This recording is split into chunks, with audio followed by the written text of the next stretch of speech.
welcome to lovegardening.com. Today I'm going to show you how to lay out a bed from scratch. Now, as you can see, this is my bed. It's quite a large bed that I've got, and I've got the majority of the plants here laid in front. So I'm going to show you step by step the process that I use in order to plant a new bed. Now, the kind of theme of this bed is quite formal.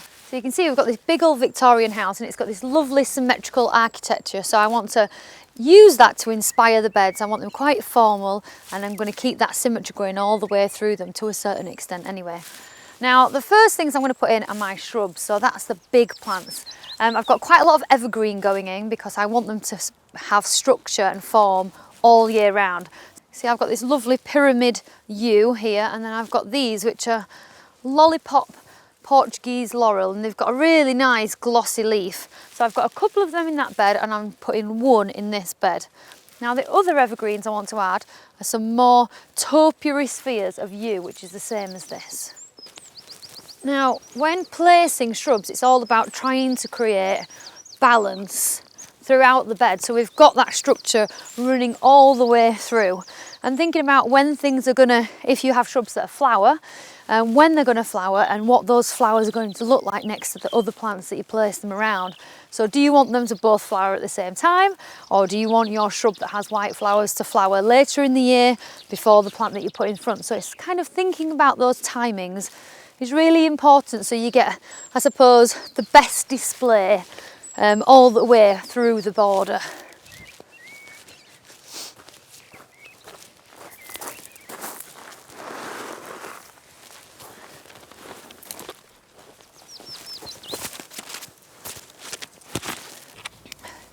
So you can see now that I've kind of broken the border into thirds, I suppose, and I've got my 3 yew topiary shapes at third intervals throughout the space. Then the next evergreen I've got is this, and this is Hebe rachiensis, and it's a brilliant little Hebe. It's nice and compact. It's got, again, this lovely evergreen foliage. It will flower. It's got a pretty little, I think it's a pale white flower on it. Pale white, I suppose white is pale, isn't it? It's got a pretty white flower on it. That comes up. It's very attractive, and I'm going to put them in alongside the yew.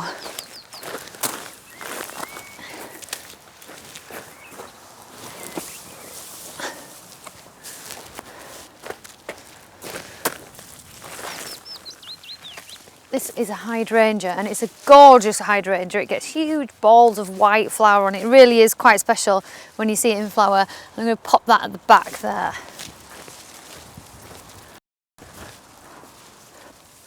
And it will really fill this space.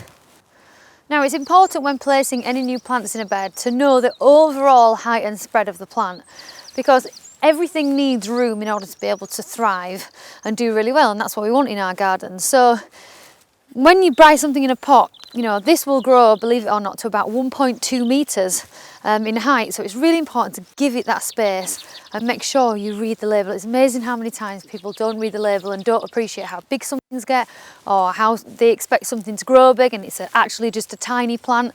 Like, for example, this plant here, this lovely Erigeron, this will only stay this small, so it will always be that size. It will never grow to 1.2 metres like this one. So it's really worth reading the labels and checking the overall height and spread so you know where they're going to fit in the border.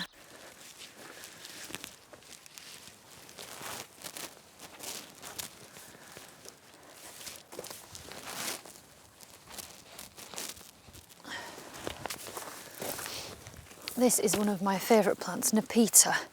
Now, this variety is called Walkers Low, and it stays, again, nice and compact. And the brilliant thing about it is the bees absolutely love the stuff. But the one little downside is that cats like it too. It's where catnip comes from.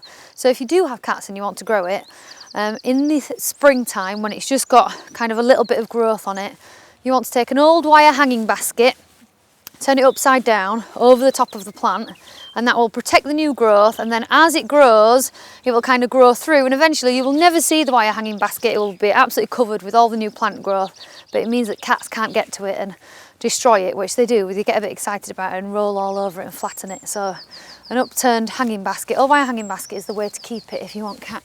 Now you can see here I'm planting in groups. So I've got 3 of the Nepeta, and that will fill the whole area between these evergreens and kind of really fill the space. And we're using different heights, so you can see I've kept the Nepeta at the front, which is the Walkers Low, which will stay about that height. Then these shrubs will eventually they get a little bit bigger. And then we go up to the taller things at the back. So it's about, if you have a wall like this behind you, a bed with a wall, you want the taller things at the back and then the lower things at the front. And that way it means you get interest all the way through the space. And then you'll see that we're kind of working in triangles. So if you imagine the 3Ds of a garden, we're going from taller things down to lower things. So we're working this whole triangle theme. And then you'll see within the border itself, I'll put some taller things here and we'll work down to triangles this way.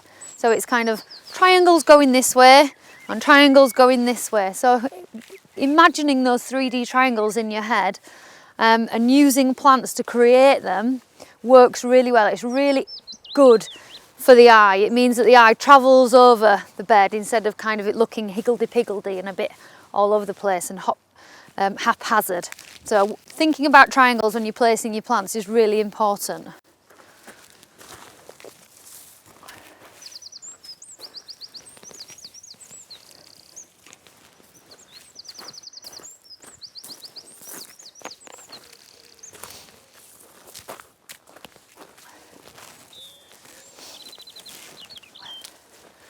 Now it's coming to the end of the summer, well it is early autumn now here in the UK, so lots of herbaceous perennials will look like this when you buy them from the garden centre. Don't be fooled into thinking that it doesn't look like you're getting much for your money. This has been in flower all summer and the garden centre have cut it back, and this is a perfectly good plant to buy and plant now. And actually planting in the autumn is one of the best times to plant because the soil is still warm. And the plants, all they have to do when you plant them is get their roots in and kind of get cosy and ready to put on a really brilliant show next year. That's all that's expected of them. They don't have to flower and use all that energy. All the energy is put into the roots and making themselves at home.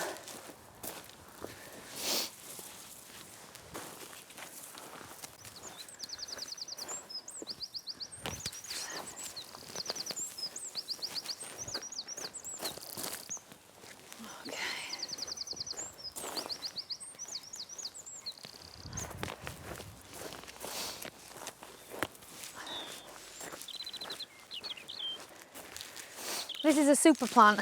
It used to be called Sedum and now it's called hylotelephium. I think that's how you pronounce it. Yeah, hylo, I still can't get my tongue around it. But bees absolutely love it. It's brilliant for late nectar. And you can get a green foliage one, but this has got a lovely kind of deep plum to it. It's a really attractive plant.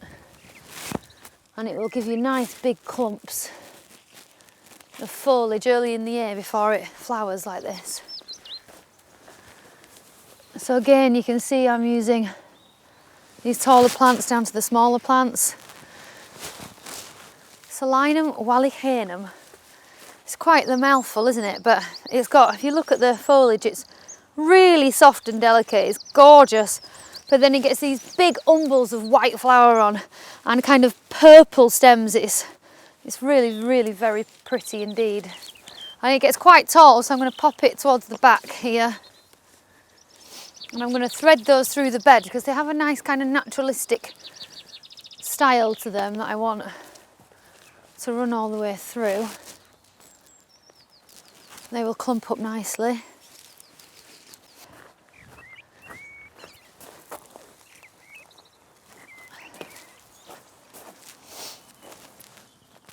Okay, I think we're getting there now.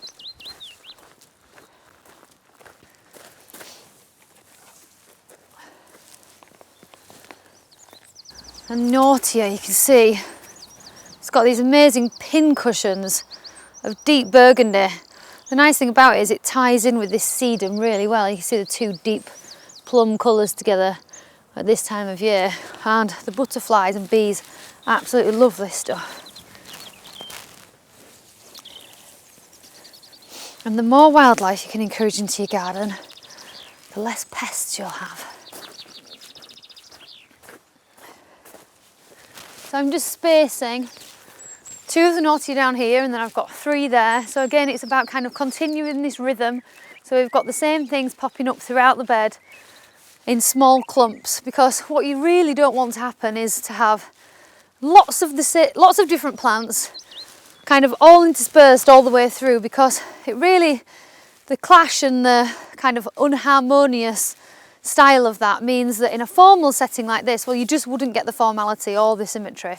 That's all well and good if you want to create a wild garden, like full of colour with no plant rules, that's okay, but it wouldn't work here. So I'm repeating the similar colours in small groups and the same plant all the way through the bed, and that's giving me this really nice rhythm and structure through them.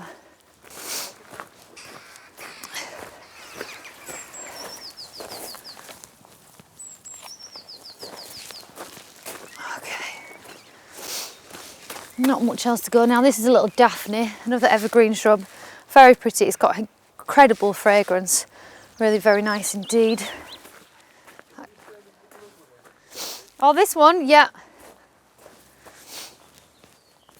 I don't think I mentioned this one. This is Geranium Roseanne, and I've got it in my own garden at home, and it's a fantastic plant. I think mine has been in flower for 6 months solidly. It's nice because it scrambles, it's brilliant at the front of borders like this. It's really tough, and it gets this nice autumn colour. You can just start seeing the stems and the leaves are starting to change, so you get a lot of interest for one plant.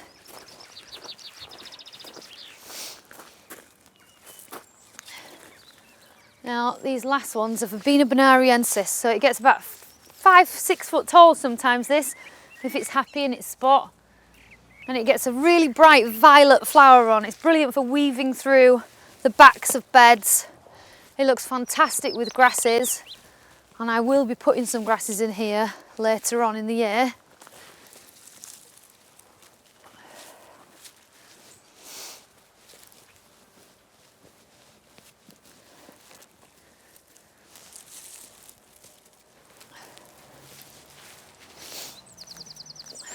Okay, and this is an Achillea, and it has these, again, kind of flat top flowers in, an umbellifer. So this one is Lilac Beauty, so the flower colour of this will tie in amazingly well with the Selenum at the back.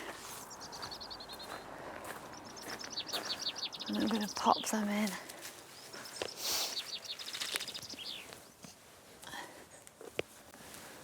I think here and here.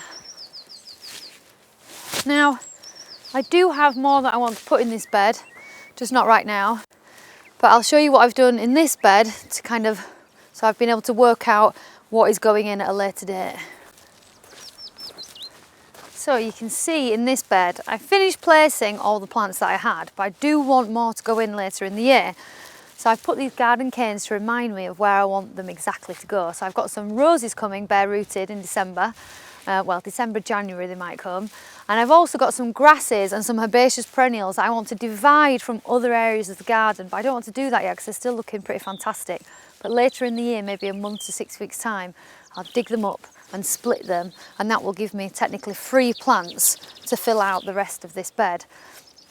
Now, this can seem quite daunting to do a whole bed from scratch if you've never done it before. So I would advise you to measure the area that you have and then draw a scale plan on a piece of A4 paper. Usually you can scale it to an A4 piece of paper, and it's really simple to do. Then if you divide that space on the sheet into metre squares, you can work out how many plants by doing what I mentioned earlier, which is to read the label, the mature height and spread of a plant. So for example, this verbena, I know by reading the label that it won't spread very far. So to fill a metre square, I'll need 5 of these. But the yew, I will only need 1 of those to fill a metre square. So once you've got your kind of bed drawn out and you've divided it into metre squares like a grid, you can work out then, when you know the mature height and spread, how many plants to put in each metre square. So you might not necessarily plant them like that in perfect rows, but it's just a really good way to work out how many plants you'll need for the bed. And think about things like how many evergreens you want in there, what time of year things are going to flower alongside other time of things. So you kind of want a nice level of interest through as much of the year as possible. And by starting on paper, it means that you can really think about it. And I suppose taking the time to do that now over the winter means that you can plant in the springtime. It's still a good time to be planting a new bed in the springtime.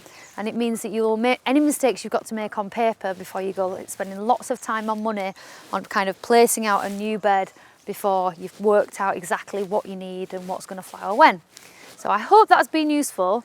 We will be filling up this bed over the next few videos and see how it develops, and we'll keep showing it, we'll show you it in spring and then show you again in summer next year so you can see how it develops.